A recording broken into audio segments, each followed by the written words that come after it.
नमस्कार दोस्तों, मैं ज्योतिषाचार्य योगेश पवार हमारी चैनल एस्ट्रो वास्तु गाइड में आप सबका हार्दिक स्वागत करता हूं। दोस्तों, आज के वीडियो का विषय है अपनी कुंडली से जो फील्ड चुननी है वह कैसे चुने। पर आज जो आपके सामने वीडियो आएगा उसमें मैं बात करूंगा पृथ्वी तत्व की। इसके पहले मैंने पार्ट 1 रखा है जिसमें अग्नि तत्व की अगर राशियां है त्रिकोण में तो शिक्षण के लिए या कारकर्दगी के लिए कौन सी फील्ड कैसे चुननी है वो बताया था। आज के वीडियो में वही चीज़ मैं बताऊंगा, लेकिन पृथ्वी तत्व के आधार पर। यानी जो कुंडली मैंने रखी है उसमें जो लग्न स्थान है मुख्य, उसमें वृषभ राशि लिखी है जिसका ग्रह शुक्र है। शुक्र वहाँ हो या ना हो, लेकिन यहाँ है ऐसे माना जाएगा। 5वें स्थान में मैंने राशि लिखी है कन्या। इसका मालिक जो बुध है वह लिखा है, उसको राउंड भी किया है। यानी बुध यहाँ कुंडली में है भी या नहीं भी, लेकिन अगर कन्या राशि यहाँ पर है तो उसका स्वामी बुध वहां पर है ऐसा मानना चाहिए। 9वें स्थान में लिखा है 10 नंबर यानी कि मकर राशि, और मकर राशि का जो स्वामी है शनि, वो भी यहाँ डिनोट किया है राउंड करके। यानी शनि कुंडली में किसी के हो या ना हो, लेकिन यहाँ शनि का राज्य है ऐसा मान लेना चाहिए। तो आज हम बात करेंगे पृथ्वी तत्व के द्वारा आपकी स्टडी की लाइन या कारकिर्दी की लाइन या विषय कौन से होने चाहिए वो आपकी कुंडली आपको दिखाएगी। परंतु इसके पहले दोस्तों आपको याद दिलाना चाहता हूं कि अगर आप हमारे चैनल पर पहली बार आए हैं और अभी तक हमारे चैनल को सब्सक्राइब नहीं किया है तो सबसे पहले सब्सक्राइब करें, लाइक करें, ज़्यादा में ज़्यादा शेयर करें और बेल आइकन को दबाना ना भूलें, ताकि ऐसे ही वीडियो आपके पास सबसे पहले आए।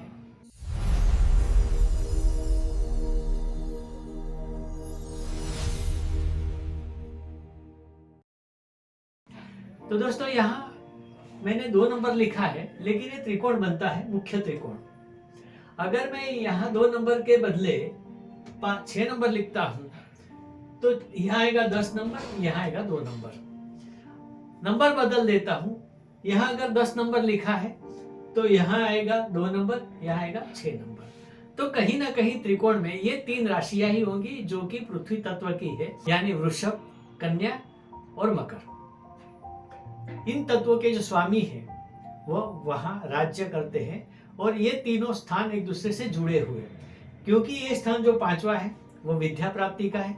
आपको कहाँ स्टडी करनी है, कौन सी लाइन में स्टडी करनी है, ताकि आपकी आगे की जिंदगी बहुत अच्छी तरीके से गुजरे और आप धन धान्य से भरपूर हो, आपकी जिंदगी आप माला माल हो। अब ये जो 9वां स्थान है वह है भाग्य का। दोस्तों, आपका जो जीवन है वो भाग्य आधारित ही होता है। यानी सबसे पहले जानना चाहिए कि हमारे भाग्य में क्या लिखा है, और भाग्य में जो लिखा है वही आगे होने वाला है। इसीलिए ये स्थान भी अतिशय महत्व का है। और जो ये स्थान है लग्न का, वो तो अहम स्थान है, क्योंकि आप जो भी करेंगे वो आपके ब्रेन से करेंगे, दिमाग से करेंगे और आप खुद करेंगे। और ये स्थान आपके ब्रेन का है, आपके दिमाग का है, आपका खुद का है। यानी तीनों स्थान मिला के आपकी सारी जिंदगी इसके ऊपर डिपेंड करेगी। आप अगर सही लाइन में है, सही एजुकेशन लिया है, सही कारकिर्दी में, सही व्यवसाय में है, तो आपकी जिंदगी मालामाल हो जाएगी, सुख शांति से भरपूर हो जाएगी। अगर इसमें कहीं चूक हुई तो ये चीजें नहीं होगी। कई लोग कहते हैं कि मैं मेरी फील्ड में बहुत मेहनत करता हूँ, बहुत काम करता हूँ, दिन रात एक करता हूँ, फिर भी फल नहीं मिलता।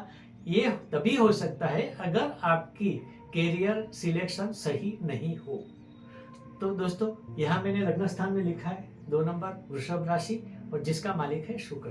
दोस्तों, आपको मालूम है शुक्र कलाकार है, कला कारीगरी का कारक है, ठाठ वैभव का कारक है, फैशन का कारक है। यानी शुक्र के गुणधर्म जो है उसी लाइन में आपको जाना चाहिए। तो जनरल के तौर पर अगर मैं बता सकूं तो एक तो आर्किटेक्चर लाइन आती है, इंटीरियर डिजाइनिंग आती है, फैशन डिजाइनिंग आती है। यानी कोई भी डिजाइनिंग या आर्ट से जुड़ी, जिसमें परफॉर्मिंग आर्ट आता है, सिंगिंग आता है, इंस्ट्रूमेंटल म्यूजिक आता है। यानी जहां जहां आर्ट का जुड़ाव है वहां वहां इन लोगों को जाना चाहिए। कोई भी आर्ट किसी भी फॉर्मेट में, मानो कि स्टेशनरी डिजाइन है तो उसमें भी आर्ट आती है, सॉफ्टवेयर डिजाइनिंग है, कंप्यूटर में कुछ काम है तो उसमें भी कहीं ना कहीं आर्ट आती है। तो ये लाइन भी यहाँ पर ये डिनोट करता है। अब दूसरा जो ग्रह है वह है बुध। यानी कि इन सारी चीजों में बुद्धि शक्ति महत्व की है। ये लाइन वही ले सकता है जिसमें बुद्धि शक्ति भरपूर हो। बुद्धि अगर है तो ही ये लाइन ले सकते हैं, क्योंकि ये सारी क्रिएटिव लाइन है। जो भी लाइन है क्रिएटिव है, और क्रिएटिव जहां आती है बात, वहां बुद्धि का होना बहुत जरूरी है। अब जो तीसरा ग्रह है वह है शनि। दोस्तों शनि इसके लिए है कि शनि ये जो काम कर रहे हैं, जो आप क्रिएटिवनेस कर रहे हैं, जो आप बुद्धि शक्ति का काम कर रहे हैं, उसमें सख्त मेहनत की जरूरत है, कठोर परिश्रम की जरूरत है। मानो फॉर एग्जाम्पल मैं कहूँ, सिनेमा के कलाकार बहुत मेहनत करते हैं, सखत परिश्रम करते हैं, तभी उनको पैसा मिलता है। कई लोग बोलते हैं कि इनका 1 करोड़ लेते हैं, 50 लाख लेते हैं, क्यों लेते हैं? तो उतनी मेहनत उनको करनी पड़ती है। कोई भी आर्ट लाइन हो, आर्किटेक्चर बनना है, आपको मेहनत करनी है, आपको क्रिएशन करना है, आपको डिजाइन क्रिएट करनी है, तो कहीं ना कहीं डिजाइन से जुड़े लाइन आपको लेनी है, जिसमें जरूरी है एक तो बुद्धि और तीसरा है कठोर परिश्रम। अब यहाँ एक बुध भी है, बुद्धि शक्ति है। अगर बुद्धि नहीं है तो आप इसमें परफॉर्म अच्छा नहीं कर सकते, तो ये एक जरूरी ग्रह है। कठोर परिश्रम नहीं किया तो भी आपको कोई फल नहीं मिलेगा, तो ये भी जरूरी है। यानी कुल मिलाकर जो पृथ्वी तत्व है व्यापारी तत्व है। यानी अगर आपको परफॉर्मिंग आर्ट आती है, आप आर्किटेक्चर हो, आप डिजाइन से जुड़े कोई भी क्षेत्र में काम करते हो, लेकिन उससे आपको पैसा कमाना है, तो आपकी परफॉर्मेंस, उसकी रेटिंग आपको नक्की करनी है, और आपका रेट भी आपको नक्की करना है। तो कहीं ना कहीं व्यापार इसमें जुड़ा हुआ है। बुध तो प्योर व्यापारी ही है, यानी व्यापार से जुड़ी लाइन भी इसमें आती है।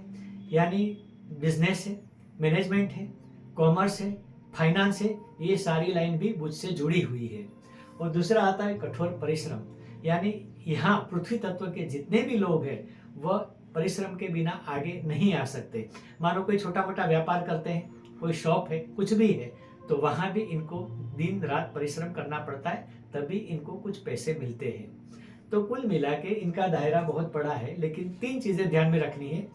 एक तो आर्ट से जुड़ी हुई लाइन हो, क्रिएटिव लाइन हो, दूसरा बुद्धि शक्ति हो, ज्यादा में ज्यादा बुद्धि हो, और तीसरा परिश्रम करने की शक्ति हो, यानी मेहनत करने की शक्ति हो। और ये लोग मेहनत करेंगे तो ही आगे जाएंगे।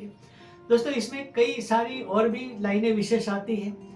जैसे अगर बिजनेस की बात करूं तो कॉमर्स आता है, फाइनेंस आता है, मैनेजमेंट आता है, मार्केटिंग आता है, ये सारी चीजें आती है। आर्किटेक्ट में भी बोला था, आर्किटेक्ट है, और फैशन डिजाइनिंग है, इंटीरियर डिजाइनिंग, ऐसी सारी लाइनें आती है। यानी कि हर लाइन में अलग अलग लाइनें भी होती है, परंतु ये सारी लाइनें अगर डिस्क्राइब करनी है स्पेसिफिकली किसी के लिए, तो पूर्ण कुंडली का विश्लेषण बहुत जरूरी है, और इसके बिना ये नहीं कर सकता। अगर आपकी एक कुंडली देखें और उसमें आपको कोई तकलीफ हो या कंफ्यूजन हो, तो आप हमारी मदद जरूर ले सकते हैं। हम पूरी कुंडली का विश्लेषण करके बताएंगे कि आपको कौन सी एजुकेशन लेनी है और कौन से फील्ड में आपको काम करना है, ताकि आपकी जिंदगी यहाँ से लेके वहां तक यानी टॉप पर पहुंच जाए, आप माला माल हो जाए, आपके पास सब कुछ, धन दौलत गाड़ी बंगला सब कुछ हो। तो दोस्तों यह पार्ट 2 था। पार्ट 1 में मैंने अग्नि तत्व के बारे में कहा था। आगे मैं पार्ट 3 और पार्ट 4 का वीडियो बनाऊंगा, जिसमें वायु तत्व और जल तत्व सम्मिलित होंगे। तो आगे के वीडियो का इंतजार करें। आज के वीडियो में बस इतना ही, लेकिन जाने से पहले याद दिलाना चाहता हूं कि अगर आपने हमारे चैनल को अभी तक सब्सक्राइब नहीं किया है, तो सबसे पहले सब्सक्राइब करें, लाइक करें, ज़्यादा में ज़्यादा इस वीडियो को शेयर करें, ताकि लोगों के पास ऐसी इन्फॉर्मेशन पहुंचे।